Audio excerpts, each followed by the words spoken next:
Zaksdan oldingi tekshiruvlarda ginekologlar ayolimda ikkita bachadon bor deyishdi. Shunda meni ayolim faqat egizak farzand ko'radimi? Bachadonning ikkita bo'lishi fanda uterus didelphys deb nomlanadi. Odatda to'liq vazifasini bajaradigan ikkita mustaqil bachadonning borligi bilan farqlanadi. Ayollarda o'zida bitta bachadon bo'lishi kerak. Tug'ma rivojlanish nuqsoni natijasida bachadon ikkita bo'ladi.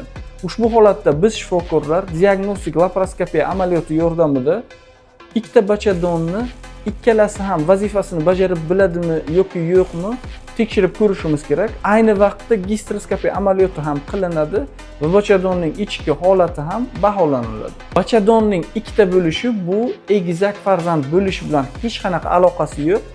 Egizak farzand bo'lishi uchun bir vaqtni o'zida ikkita tuxum hujayra urug'lanishi kerak hisoblanadi. Agarda sizda shunaqa muammo bo'ladigan bo'lsa, malakali reproduktolog maslahatiga shoshiling. Bu videoni bachadonida muammosi bor bo'lgan tanishlarga albatta jo'natib qo'ying.